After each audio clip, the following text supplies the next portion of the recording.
मधु confuse थी कि वो अब क्या करे। मतलब माना अभी उस कर्ज ने विक्की पे अफेक्ट नहीं किया है और जितना है वो करेगा भी नहीं, पर क्या गारंटी है। वो एक ऐसा कर्ज है जिसके बारे में किसी को नहीं पता, आज तक से उसने जान ली है, किसी के अंदर नहीं रुका है। एंड विक्की की जान जा भी सकती थी और नहीं भी आ सकती थी, कुछ भी हो सकता था। मधु परेशान थी और वो समझ नहीं पा रही थी विक्की क्या है, विक्की की लाइफ क्या है।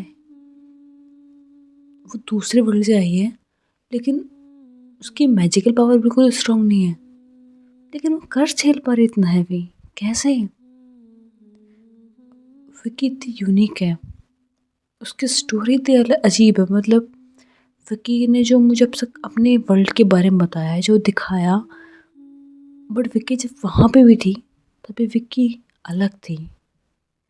तो उसका मतलब क्या है,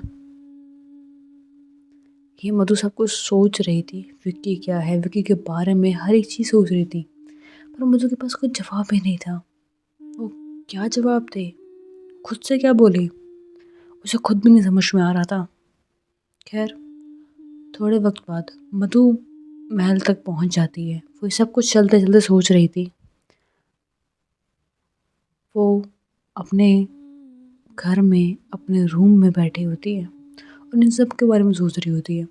और इतने पूरे वक्त में विक्की, जो कि पहले अपने एकेडमी गई थी, वो एकेडमी जाती है और हम सब अपने फ्रेंड के साथ में होती हैं, तभी उसके पास में एक लड़की आती है जो कि ऑफकोर्स सीनियर थी।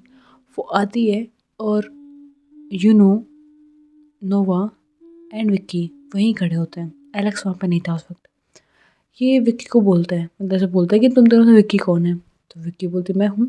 तो बोलता है ठीक है चलो मेरे साथ में। तुमको सीनियर ने बुलाया, तो कई बार ऐसा होता था किसी भी रीज़न से वो बुला लिया करते थे, तो उसके लिए कोई नई बात नहीं थी। कई बार बुक शिफ्टिंग के लिए, कई बार किसी भी चीज़ के लिए वॉलंटियर ने किया जाता था। विक्की को लगता है कि शायद कुछ दूसरा काम होगा जो कि जूनियर से सीनियर करवाते हैं, इट्स अ नॉर्मल थिंग। तो विक्की जाती है और वो देखती है कि आज वो ऑफिस में गई है और ये ऑफिस सीनियर्स का था। एक कमेटी थी उनकी जो कि जूनियर्स को मैनेज करती थी। विक्की को समझ में नहीं आता कि मैं यहाँ पे क्या कर रही हूँ। जो भी काम होता था आज तक वो सीनियर आते थे, बताते थे एंड हमें करना होता था, इतना ही था। लेकिन आज विक्की कन्फ्यूज होती है कि सीधा कमेटी ऑफिस में। खैर विक्की जाती है अंदर। अंदर जाते ही उसके सामने देखती है कि रूबी बैठी होती है। विक्की रूबी को जानती नहीं थी। हाँ उसने देखा था एक दो बार, बट इतना नहीं जानती थी। खैर विक्की जाती है और वो बिल्कुल पोलाइटली हमेशा की तरह मुस्कुरा के बोलती है आपने बुलाया मुझे। तो बोलते हैं हाँ। विक्की राइट। तो बोलता है हाँ। तो बोलता है कि तुम्हें तो पता ही है हमें कई बार कुछ ऐसे काम होते हैं जो कि हम बाकी सबको नहीं बता सकते, मतलब इन नॉर्मल काम से अलग है, तो तुम्हें ये करना होगा। तो विक्की बोलती है ओके पर करना क्या है। तो बोलते हैं कि ज़्यादा कुछ नहीं, बस तुम्हें कुछ लोगों को गार्ड करना है। तो विक्की बोलती गार्ड करना है, सॉरी समझ में नहीं आया मुझे। तो वो बताती है कि तुम्हें पता ही है हम आगे क्लास में बढ़ रहे हैं, तो धीरे धीरे सबके पास में काम आएंगे, टास्क आएंगे, जैसे कि सिर्फ एकेडमी के कुछ काम नहीं, जैसे कि लोगों की हिफाजत करके उन्हें इस जगह से दूसरी जगह लेके जाना। पहले जो टाउन था पूरा, इस टाउन के बाहर पूरा जंगल था एंड वहाँ से बहुत सारे मॉन्स्टर थे। ऑफ कोर्स डेंजर में तो थे ही, लेकिन बाहर भी मॉन्स्टर्स थे जो कि काफ़ी डेंजरस हो सकते थे। और जो कि नॉर्मल लोग जो कि मैजिक यूज़ नहीं करते थे रेगुलर लाइफ में, या फिर मैजिक स्कूल में नहीं जाते थे सीखने के लिए उन्हें सही से, जो कि नॉर्मली थे। मर्शनरीज लाइक हो सकता है कि मर्चेंडाइज, बहुत लोग थे जो ट्रैवलिंग का काम उनका होता था, उनको सेफ्टी प्रोवाइड करते थे। अब विक्की को यही करना था कि एक मर्चेंडाइज की गाड़ी जा रही थी, विक्की को उसके साथ जाना था, कैरेज था ऑफकोर्स, उनको सेफली दूसरे टाउन में पहुंचाना था। अब विक्की बोलती है ठीक है, विक्की वॉलंटियर हो जाती है उसके लिए। एंड्रू भी बोलती है कि हम जहाँ से जा रहे हैं वो काफ़ी डेंजरस रास्ता है और वो थोड़ा नहीं बहुत ज़्यादा डेंजरस है, इसलिए तुम्हारे साथ में हम भी आएंगे। यानी रूबी खुद को भी बोलती है कि मैं भी जाऊँगी as a senior. Well Ruby का पूरा इरादा होता है विक्की को डराने का अच्छे से। उसे धीरे धीरे पंगे ले रही थी वो, मतलब उसे डरा के रख रही थी, उसे मारना तो था ही। उसे विक्की को मारना ही था, दिमाग में उसके यही था।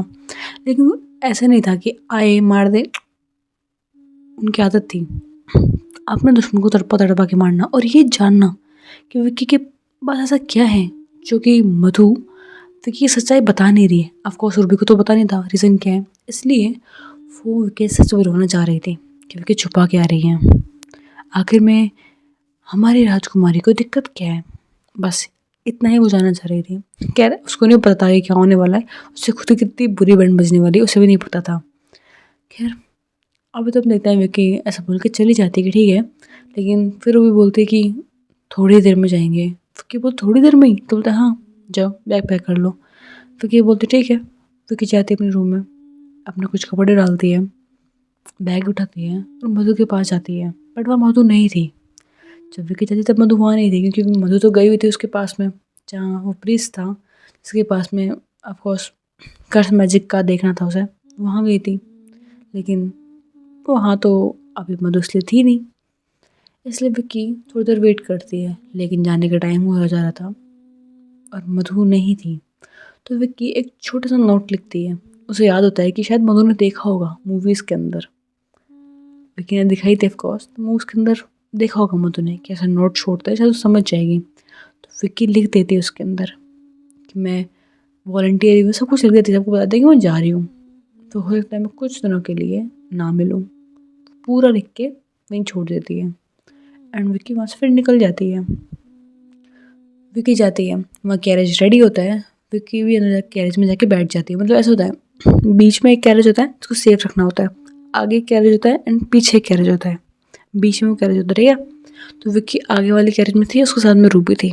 पीछे वाले बीच वाले कैरेज में कुछ सामान रखा था एंड साथ में उसके जो कि ऑफकोर्स ट्रैवलिंग के सामान में जो लेके जाते थे उसे मशीनरीज, वो साथ में थे। उस बीच वाली कैरेज थोड़ी बड़ी थी, वो उसमें वो लोग बैठे थे एंड पीछे वाली कैरेज में बाकी के जो रूबी के साथ में जो सीनियर थे वो थे एंड कुछ वॉलंटियर भी थे। नॉर्मल थे वो, ऐसा कुछ खास नहीं था उनका रोल। ये सब लोग जा रहे होते हैं आराम से, रास्ते से कोई दिक्कत नहीं होती है तब तक जब तक ये बाउंड्री से बाहर नहीं जाते। सब कुछ बढ़िया चल रहा था, विक्की को कोई दिक्कत ही नहीं। दूसरे दिन तो मधु रूम में आ चुकी होती है, सब कुछ सोच रही होती है, तब उसका नजर जाती है टेबल पे रखे हुए नोट पर। वो देखती है, उसे याद आता है ऑफकोर्स मूवी का सीन ही। वो देखती है उठा करके एंड विक्की का पूरा नोट पढ़ती है और मधु बोलती है अकेडमी में से जाना पड़ा, मैं इसे बाई तक नहीं कर पाई। मधु तू क्यों सोच रही इतना इस के बारे में, जो होगा हो जाएगा, इतना सोच के कोई फ़ायदा नहीं है। मधु ऐसे बोले खुद को शांत करती है और समझ जाती है कि वो कितनी भी कोशिश कर ले होने वाला तो कुछ नहीं है। खैर मधु इन सब के बाद में खुद को शांत कर लेती है एंड पानी पीती है एंड थोड़ी देर सो जाती है। लेकिन मधु जब सो रही होती है उसे अचानक से पसीने आने लग जाते हैं और अपनी आँखें खोलती है, वो नोट उठाती है, वापस पढ़ती है और वो अब ध्यान से पढ़ती है। उसने पहले भी पढ़ा था पर ध्यान से पढ़ती है। मधु को सुबह 15 से 20 मिनट हुई थी, वो पसीने से लथपथ हो गई थी क्योंकि उसने एक जगह का नाम पढ़ा था, उस टाउन का नाम जहाँ पे वो लोग जा रहे थे। उसका रास्ता इतना खतरनाक था कि मधु सोचती है कि विक्की विक्की को यहाँ नहीं जाना चाहिए था। नहीं, ये बहुत ज़्यादा डेंजरस हो जाएगा विक्की के लिए, पर मैं कुछ कर भी नहीं सकती कि कोई निकल हुए पता नहीं कितनी देर हो चुकी होगी। एंड मधु सही थी क्योंकि मधु जब आई थी विक्की को निकले हुए पहले बहुत देर हो चुकी थी एंड ये 15-20 मिनट, ये भी बहुत ज़्यादा ह्यूज डिफरेंस है यहाँ पे। क्योंकि अगर मधु अब कैरेज निकालेगी करेगी जाएगा, उसमें बहुत ज़्यादा टाइम लग जाएगा, इन सबको अरेंज करने में जाने में बहुत ज़्यादा टाइम लग जाएगा एंड मधु ऐसे बिना बताए नहीं जा सकती थी। भले वो की कितनी फिक्र करती हो बट वो ऐसे नहीं जा सकती थी, वरना मधु के लिए से ज़्यादा बुरी हो जाती है। इसीलिए मधु नहीं जाती, वो जानते थे कि वो कोई नॉर्मल लड़की नहीं है जो जा सके, वो प्रिंसेस है, राजकुमारी है, वो नहीं जा सकती भले वो कितना भी कर ले, उसके ऊपर जिम्मेदारी हैं बहुत सारी। मधु खुद को शांत करती है क्योंकि उसके लाइफ में से बहुत सारी दिक्कतें आई थी, पर फिर उसको समझाती है वो कि वो विक्की है, उसे कुछ नहीं होगा। बट डर तो फिर भी था ना, परेशान तो फिर भी थी। वो जाती है बाहर, उसके पास एक ही रास्ता था, वो जाती है अपने पापा के पास में। ऑफ कोर्स उन्हें बताती है कि विक्की कहाँ गई है। तो वो बोलते हैं तो क्या हुआ? तो मधु बोलती है मुझे फ़िक्र हो रही है, मुझे भी आना है उसके पीछे, मैं उसके रास्ते में नहीं आऊँगी बट उसके आसपास रहना है। तो किंग खड़े होते हैं, मधु की तरफ देखकर कहते हैं तुम्हें उसकी कोई ज़रूरत नहीं है, भूलो मत विक्की अकेली नहीं है, उसके साथ में डेविल भी हैं और वो कोई नॉर्मल डेविल नहीं है। मधु बोलती मैं जानती हूँ पर आप जानते हैं अगर आप डेविल अपनी पावर यूज़ करेंगे तो अपने मास्टर से वो क्या करते हैं आपको पता है ना? तो वो तो मैं जानता हूँ। हाँ ये एक सीक्रेट था जिसको नहीं पता बता दूँ। डेविल तो है पर उसका जो भी मास्टर बनता है ऐसा नहीं कि वो बहुत ज़्यादा स्ट्रॉन्ग बन जाता है, ऐसा बिल्कुल भी नहीं है। बल्कि डेविल अपनी पावर यूज़ करते हैं, उनके पास जब पावर कम पड़ती है या फिर अपनी पावर उनको बढ़ानी होती है डेविल्स को, तो अपने मास्टर की ही पावर यूज़ करते हैं। मास्टर यानी कि विक्की के पास इतनी पावर है नहीं। एंड इसमें कई बार बहुत बार ऐसा हुआ है कि जो डेविल के मास्टर होते हैं उन्हीं की जान चली जाती है। इसीलिए मधु घबरा रही थी और आशा तो था ही घबराने वाला, डेंजरस था।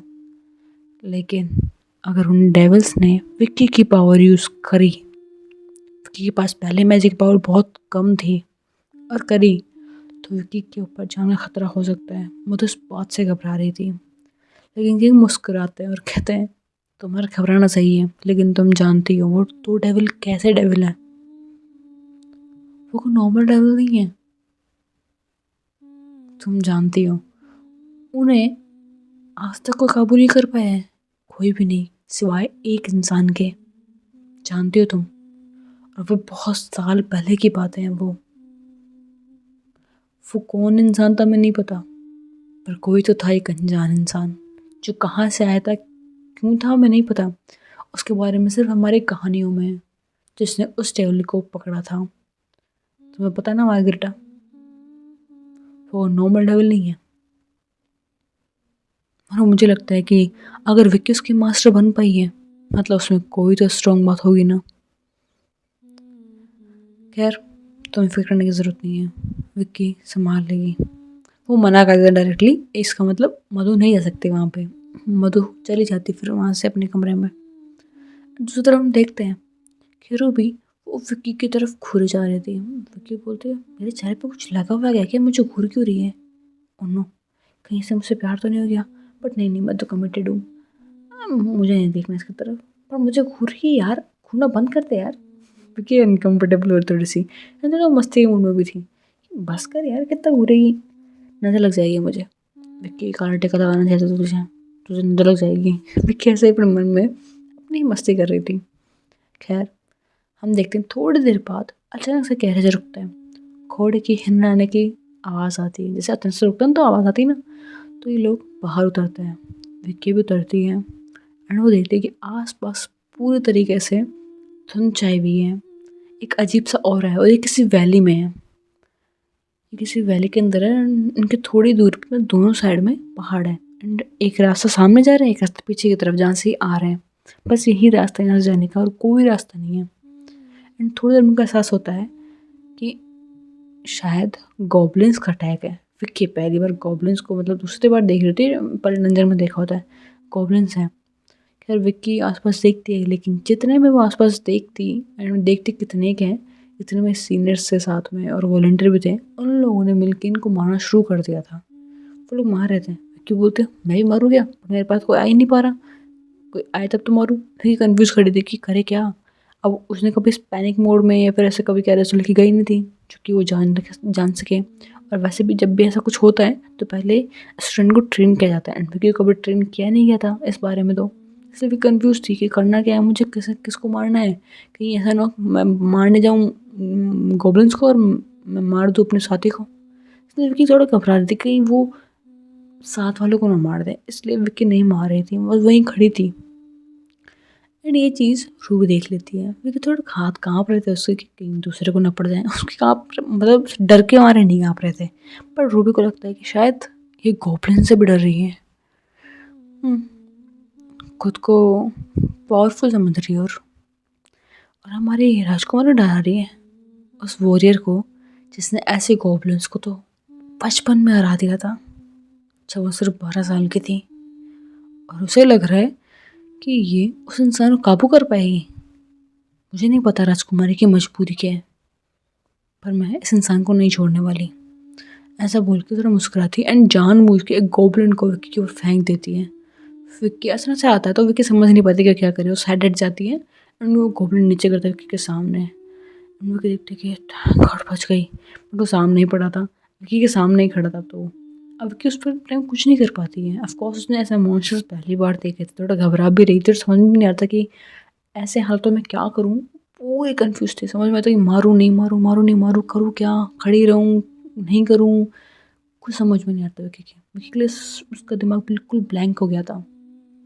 एक तो उसके आसपास इतने खतरनाक वॉरियर थे कि वो देख के थोड़ा घबरा भी रही थी कि मैं कुछ गलत ना कर दूँ और कहीं मधु को उससे दिक्कत ना हो जाए, कहीं उसकी लाइफ में कोई और प्रॉब्लम ना आ जाए।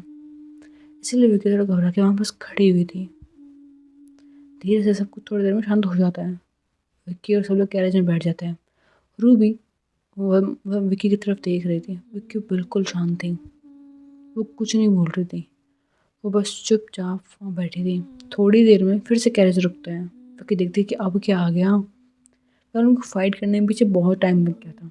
खैर विक्की जब थोड़ी देर में आगे पहुँचती है तो देखती कि इन लोगों ने कैंप लगाया है। मतलब ये लोग इस वैली से थोड़ी देर आगे आके, जहाँ पर इतनी धुंध नहीं थी, हल्की सी धुंध थी, ज़्यादा नहीं थी, ये वहाँ पे कैंप लगा रहे हैं क्योंकि रात होने वाली है। रात को ट्रैवल करना बहुत ज़्यादा डेंजरस होता है, खासकर कि तब जब मॉन्स्टर आगे आगे हों।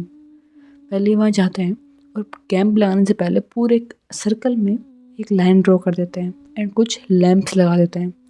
वेल वो इसलिए था ताकि वहाँ के आसपास मॉन्स्टर्स ना आए। एक सेफ्टी के लिए रात के टाइम पे ये हुआ करता था एंड ये मैजिक हमेशा वर्क करता था। उन लोगों ने लगा दिया था। विक्की और बाकी सब लोग टेंट लगाते हैं एंड आज रात के लिए वहाँ रुक जाते हैं। मधु परेशान होते हैं कि विक्की ठीक तो होगी ना, कोई दिक्कत तो नहीं हुई होगी। अब मधु तो परेशान थी कि वो करे क्या नहीं करे, कुछ समझ में नहीं आ रहा था। खैर हम इधर देखते हैं विक्की जो कैंप लगा रही थी। थोड़ी देर में कैंप लग जाता है, विक्की आके बैठती है, बॉनफायर करते हैं सब लोग। वहाँ बैठ करके सब लोग साथ में बैठे होते हैं, कुछ पका रहे होते हैं, खा रहे होते हैं, इनका बस यही चल रहा होता है। तो सब लोग आराम करने चले जाते हैं। विक्की बाहर बैठी होती है, मधु के बारे में सोच रही थी। मधु वहाँ विक्की को मिस कर रही होती है और बस शांति से बैठी होती है एक साइड में। वहाँ पर फिर रूबी आती है, विक्की के पास बैठ जाती है और बोलती है कि क्या हुआ, चांद को ऐसे क्यों देखा जा रहा है। विक्की बोलती है कुछ नहीं, बस ऐसे ही। तो विक्की बोलती है ऐसे ही देखना, थोड़े करीब से देख लो। विक्की बोलती क्या मतलब। तो बोलते कुछ नहीं, बस मुझे चांद बहुत ज़्यादा पसंद है। मुझे नहीं पता था कि मेरे अलावा इस तरह में से कोई है भी जिसे चांद इतना पसंद होगा। फिर जानबूझ के रूबी विक्की से नॉर्मल टॉक करती है ताकि विक्की को ज़्यादा शक ना हो, और विक्की को होता भी नहीं है। खैर वो रूबी विक्की से थोड़ी थोड़ी बातें करती रहती है एंड विक्की भी बोलते कि ठीक है, नॉर्मली बात कर रही होगी, मुझे क्या, शायद इसलिए मुझे घूरी क्योंकि मैं नहीं हूँ और मैंने कुछ ज़्यादा किया भी नहीं, इसलिए मुझे पहले घूरा होगा उसने और कुछ रीज़न नहीं होगा। खैर विक्की उसकी बातें सुनती रहती है। विक्की भी उठ के वॉक करने लग जाती है। दोनों साथ में वॉक करते हुए मतलब रूबी बोले जा रही थी लेकिन विक्की के दिमाग में सिर्फ मधु चल रही थी। मधु की बातें सोच रही थी एंड रूबी बोल रही थी एंड अचानक से एक आवाज़ आती है बिजली के खड़खड़ाने की। मतलब बारिश का मौसम हो चुका था, आसपास हवाएं तेज चल रही थी। बाकी सब लोग कैंप में थे तो कुछ फ़र्क नहीं पड़ रहा था एंड वो कैंप ऑफकोर्स नॉर्मल तो नहीं थे, उनके बाहर एक हल्का सा बैरियर था, ज़्यादा नहीं हल्का सा बैरियर था, जैसे कि वो रेन प्रोटेक्शन भी करता था। मतलब बारिश आई तो कुछ फ़र्क नहीं पड़ेगा। लेकिन जैसे ही बिजली कड़की थी, रूबी जो कि बिल्कुल नॉर्मल लड़की थी और एकदम शार्प थी, डेयरिंग बाज थी, उसकी हवा निकल गई थी। मतलब वो विक्की का शोल्डर को कस के पकड़ लेती है। विक्की देखती बोलती ये क्या हो रहा है भाई। और देखती कि ये लड़की जिसने गोब्लिन्स को ऐसे मारा जैसे वो कोई चींटी हो, ये बिजली खड़खड़ाने से डर रही है। लेकिन ऐसा कुछ करती नहीं है। वो बोलते कि रिलैक्स, एवरीथिंग इज ओके। पर वो तुरंत छोड़ देती है, बोलते हैं हाँ हाँ मुझे पता है, वो अचानक से हुआ इसलिए। वो इतना ही बोलती दोबारा होती है एंड फिर से विक्की के शोल्डर को राइटली पकड़ लेती है। मतलब कहते कुछ बोलती नहीं है, कुछ भी नहीं इस बार। समझ जाती है कि शायद अनकम्फर्टेबल फील करती है जब मैं कुछ बोलती हूँ, तो चुप हो जाती है, कुछ नहीं बोलती है, वो देखती भी नहीं है। और अब रूबी को लगता है मुझे इग्नोर किया जा रहा है। मतलब ठीक है, हर इंसान को किसी न किसी से डर लगता है, मुझे लग गया तो क्या हो गया? ये सोच रही है कि मुझे इसकी हेल्प की ज़रूरत है। नहीं, ऐसा बिल्कुल नहीं है। रूबी गलत सोच रही होती है ऑफ कोर्स। विकी के लिए उसके दिल में एक हल्की सी नफ़रत तो होती है, गुस्सा होता है कि प्रिंसेस इसकी बातें क्यों छुपा रही है। एक अजीब सी चीज़ें उसके अंदर होती हैं कि ये डरा रही है, कर रही है, मतलब उसके बारे में पहले एकदम पूरी बन चुकी थी, दिमाग में एक इमेज बन चुकी होती है, तो इसीलिए वो विकी से गुस्सा होती है और सोच रही होती है कि इससे मैं भी बताती हूँ। ऐसा बोल के वो आगे बढ़ती है। 6 से वो आगे बढ़ते, इन दोनों को नहीं पता होता है कि सर्कल से कभी दोनों बाहर आ चुके थे बातें करते हुए। और खास करके जब बिजली का सीन हुआ तब जैसे वो आगे बढ़ती है, वो देखती है कि कुछ तो अजीब है। मतलब जो नीचे की, मतलब जिस फ्लोर पे वो खड़ी है, फ्लोर हल्का सा हिला है। वो समझ जाती है कि वो किसी ट्रैप में फंस गई है। एंड वो हल्का सा भी हिलेगी, गई वो। एंड ऑफ कोर्स हिले ना हिले, थोड़ा सा मूवमेंट तो इंसान में होता ही है। वो बस विक्की की तरफ एक बार देखती है, विक्की पीछे मुड़ती है और बोलते इससे क्या हो गया, कहाँ है ये? वो देखती है और समझ जाती है कि कुछ ना कुछ गड़बड़ है, क्योंकि रूबी का फेस पूरी तरीके से पसीने से भर चुका था। कुछ ही देर में वो जान चुकी थी कि अब खतरा है उसके आसपास। विक्की जाती है उसका हाथ पकड़ने के लिए, लेकिन वो भी उस जगह पे अपना पाँव रख देती है। जैसे विक्की वहाँ आती है, एक अजीब सी लाइट वहाँ ग्लो करती है। जैसे वो लाइट ग्लो करती है, ये दोनों ट्रांसपोर्ट हो जाते हैं। मतलब इनको नहीं पता टेलीपोर्टेशन क्या होता है। सिंपली डोरेमोन सबने देखा ही होगा जैसे एनीवेयर डोर नहीं होता उनका, सम बिल्कुल वैसा ही। जैसे विक्की एक जगह पे दूसरी जगह पे इंस्टेंटली पहुंच जाते, कुछ सेकंड्स में पहुंच जाए, वो टेलीपोर्टेशन, बस वही है। मैजिक सर्कल था वहाँ पे जो कि ड्रॉ हुआ था। एंड वहाँ की जो नीचे की फ्लोर थी वो हल्की सी क्रैक थी, ताकि जैसे ही वहाँ पे कोई पाँव रखे वो टेलीपोर्ट हो जाए। एंड टेलीपोर्ट होता कहाँ पे? मोस्ट डेंजरस डंजन, जो कि इस कंट्री की थी ही नहीं। मतलब ऐसा नहीं है कि इस कंट्री जो डेंजरस है डंजन उसमें पहुँचा है, नहीं, ये किसी और कंट्री में किसी और डंजन में, वहाँ के डेंजरस डंजन में पहुँच चुके थे। एंड वो कोई नॉर्मल डंजन नहीं थी,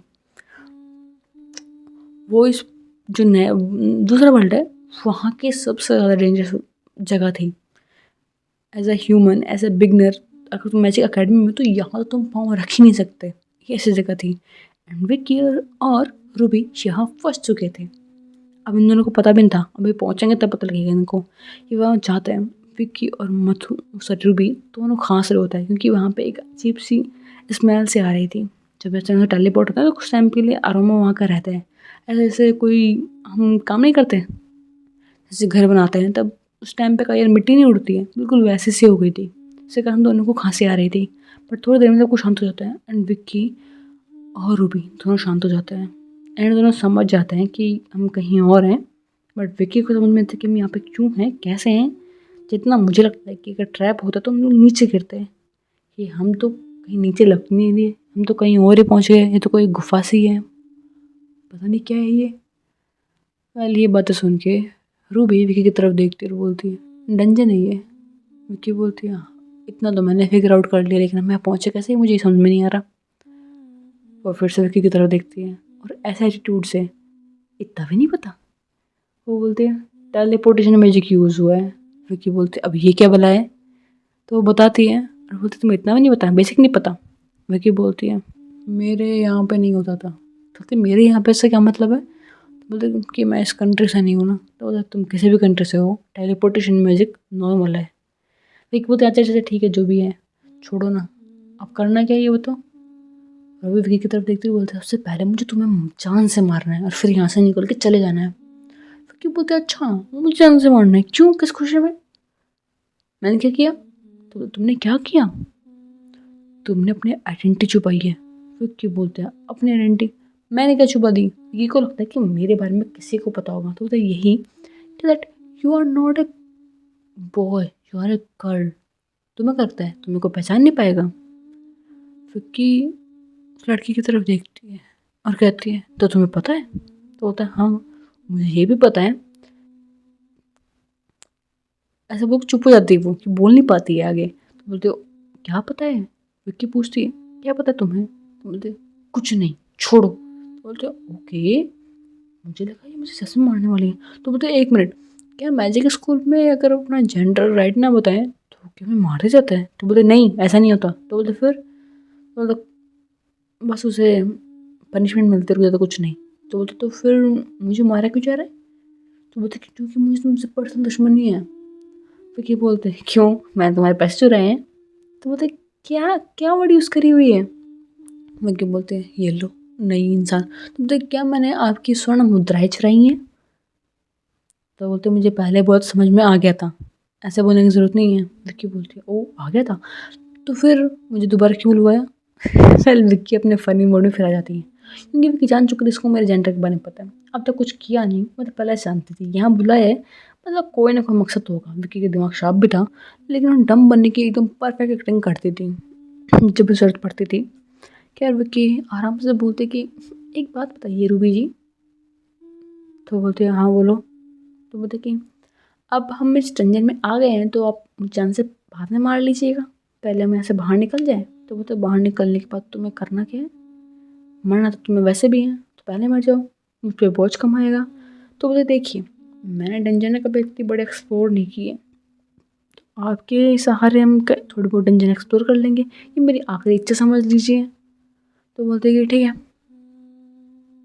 जैसे तुम बोलो, लेकिन अगर ऐसा कुछ भी हो कि हम पे अटैक हुआ है तो ये भूल जाना कि आई विल प्रोटेक्ट यू, मैं तुम्हारी प्रोटेक्शन बिल्कुल नहीं करने वाली। वो क्या बोलते ठीक है मत करना। अब हम लोग यहाँ हम बैठ के बातें करते रहें या फिर आगे चले भी? तो बोलते कि ठीक है चलते हैं। ऐसे बोल कर जब यहाँ पे लैंड हुए थे लोग मतलब कि टेलीपोर्ट हुए थे तो दोनों बैठे हुए थे, तो ये दोनों टिके ही होते हैं, मतलब उठे ही नहीं होते दोनों में से कोई भी। बैठे बैठे बातें करते, बैठे बैठे लड़ाई कर रहे होते हैं, बैठे बैठे धमकी दी जा रही होती है। फिर जब विक्की बोलती है तो ये दोनों उठते हैं।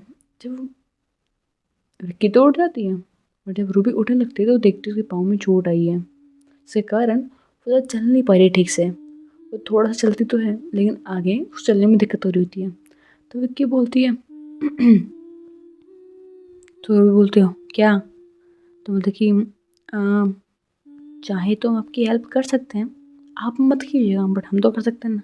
तो बोलते हैं तुम्हारी हेल्प की ज़रूरत नहीं है, आगे पता नहीं कितने डेंजरस मॉन्स्टर्स आएंगे, मेरे पाँव यहाँ इंजर्ड है, मुझे समझ में नहीं आ रहा कि मैं बच के निकल पाऊंगी कि नहीं, और तुम्हें सारे की पड़ी हैं। विक्की बोलती है देख लो, अब आपके टूटे टांग का सहारा मैं ही बन सकता है, मेरे ये मजबूत कंधे बन सकते हैं, अगर चाहिए तो ये लीजिए। ऐसा बोलकर नीचे होती है और बोलते कि आप भी जानते हो मैं लड़की हूँ, तो इसमें कोई दिक्कत तो नहीं आने वाली ना आपको, कंधे पे तो हाथ रखना है।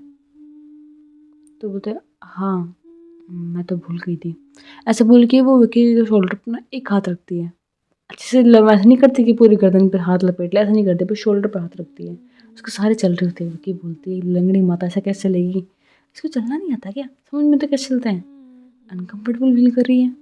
खैर मुझे क्या करना, इसकी मर्जी, जैसे चलना है वैसे चलेगी। खैर विक्की बस धीरे धीरे एक एक कदम बढ़ा रही होती है, फिर वो थोड़ा सा तो चलती है, फिर एक कदम बढ़ाती है, बहुत धीरे धीरे चल रहे थे। विक्की बोलते मुझसे नहीं होगा भी ये, इसलिए वो उस लड़की का हाथ पकड़ती है, शोल्डर से उसका हाथ पकड़ती है एंड अपने पूरे शोल्डर पर डाल लेती है एंड उसे अपने करीब कर लेती है और बोलती है अब चलो, ऐसा बोल कर चलाती है। विक्की का ध्यान उस लड़की पर बिल्कुल नहीं होता है, वो रूबी की तरफ देख ही नहीं रही होती है, वो सीधे से चल रही होती है। थोड़ी आगे जाते हैं एंड विक्की फिर बोलती है आपको हीलिंग मैजिक यूज़ करना आता है? तो बोलते हैं हाँ क्यों? तो बोलते तो फिर अब तक किया क्यों नहीं यूज़? तो बोलते कहाँ करना है? तो बोलती है अपने पे, अपने पाँव पे। तो बोलते कि मुझे हीलिंग मैजिक यूज़ करना आता है बट खुद पे नहीं आता। तो बोलते कितनी यूजलेस टेक्निक है फिर तो ये।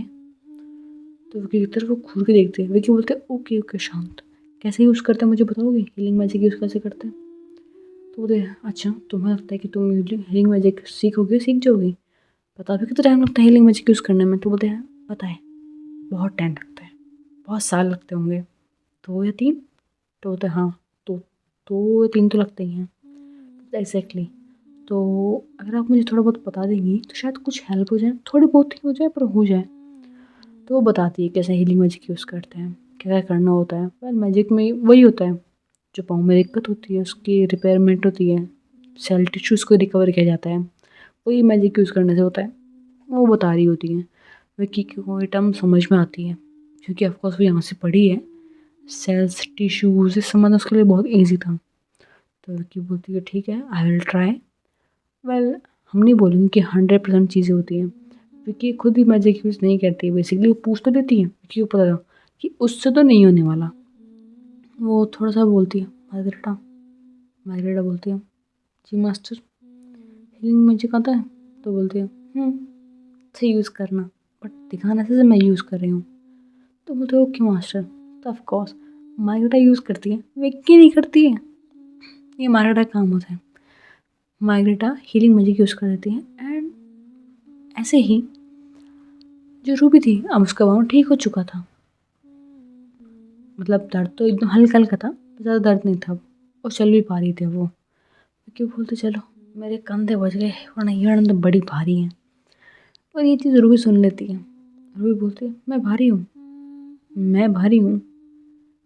विक्की बोलती जब एक बार बोलता तब भी सुन लिया था मैंने, हाँ आप हो भारी। तो रूबी गुस्से में आ जाती है और बोलती तुम्हें समझ में आता क्या, लड़कियों से बातें नहीं करते। विक्की बोलती है हाँ वो लड़के नहीं करते ना, मैं तो खुद लड़की हूँ, मैं तो कर सकती हूँ ना। तो बोलती है विक्की एक सेकंड रुको, किधर मेरी तलवार, ऐसे तलवार निकालती है अपनी, विक्की कसम रख देती है। विक्की जब ऐसे होता है तो विक्की डरती बिल्कुल नहीं है, क्योंकि विक्की के सामने ये चीज़ पहले मधु ने की होती है। उसकी आँखें, उसकी बातें डरावनी तो बहुत ज़्यादा थी, साथ में बहुत प्यारी भी थी। जब वो उस इंसान का सामना कर सकती है तो रूबी तो कुछ नहीं थी। जब विक्की सामने से होता है तो विक्की मुस्कुराती है। विक्की की वो जेन्युइन स्माइल, एक प्यारे से एक क्यूट से स्माइल जो कि दिल से निकली थी, मधु को याद करते हुए उसकी आंखें, उसकी स्माइल, रूबी बस वहीं रुक जाती है और समझ नहीं पाती कि मुस्कुरा क्यों रही है। ये दिमाग तो ख़राब नहीं हो गया इसका, पता नहीं, हो भी सकता है।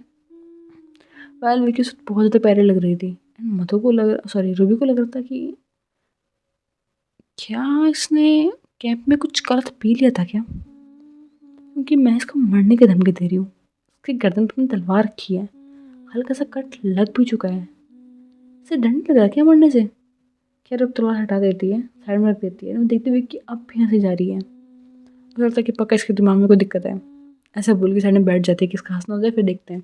कैसा होता है, विक्की होश में आती है, बोलते कि क्या हुआ, वहाँ क्यों बैठी हो, चलो चलना नहीं है। तो बोलते ओ आप आ गए होश में। तो मैं तो होश में थी, तुम यहाँ होशों की तरफ बैठी हो, चलो अभी, ऐसा बोल के चल जाती है आगे।